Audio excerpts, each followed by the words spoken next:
పెసరట్లు వేస్తానండి. అంటే పెసలతోనే వేస్తున్నాను. పెసలు శుభ్రంగా కడిగేసుకుని గాలించి నానబెట్టక్కర్లేదు, పచ్చి పెసలే. ఇవి ఇలా కడిగేసి పెట్టుకున్నాను. వెట్టిగెండలో వేస్తాను. వెట్టిగెండలో వేస్తాను పెసలు. మామూలు పెసలే కడిగేసుకుని శుభ్రంగా మిసగది లేకుండా కడిగేసి పెట్టుకున్నాను.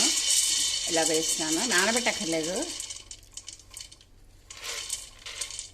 కొంచెం వాటర్ వేసుకుని ఆడేసుకోవడమే.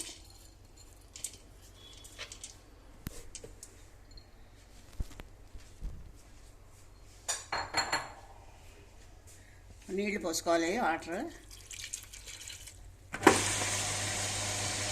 పచ్చిమిరపకాయలు మిక్సీ చేసి కట్టుకున్నాను. దీనికి సరిపోయిందిగా వేసుకుంటాను. ముక్కలు కూడా కొంచెం వేస్తాను, సాల్ట్ వేసుకోవచ్చు.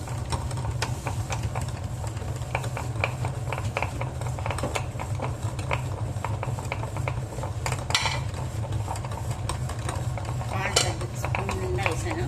అందులో ఒక హాఫ్ వేస్తాను, 1.5.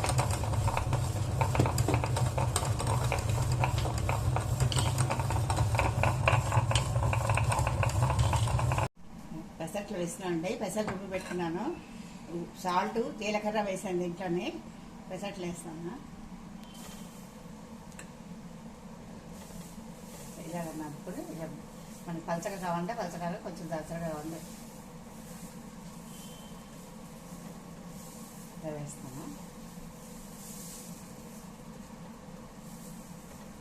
ఈ బిందులో కొంచెం పచ్చిమిరపకాయలు మిక్సీ పట్టి వేసాను.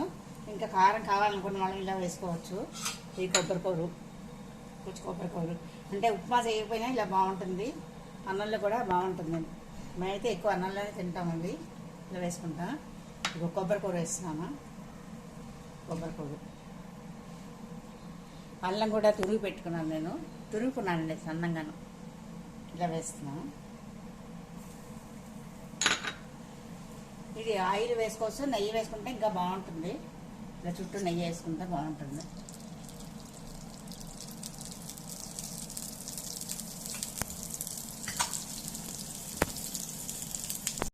ఇక పెసరట్టు కాలిపోయిందండి. ఇలాగ క్యారెట్ను కొబ్బరి వేసాను నేను, అల్లం, పచ్చిమిరపకాయలు, జీలకర్ర వేసాను. ఇక అయిపోయింది, కాలిపోయింది. ఇలా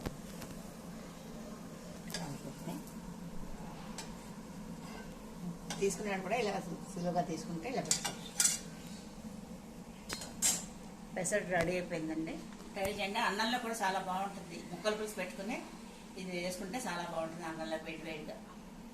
లైక్ చేయండి.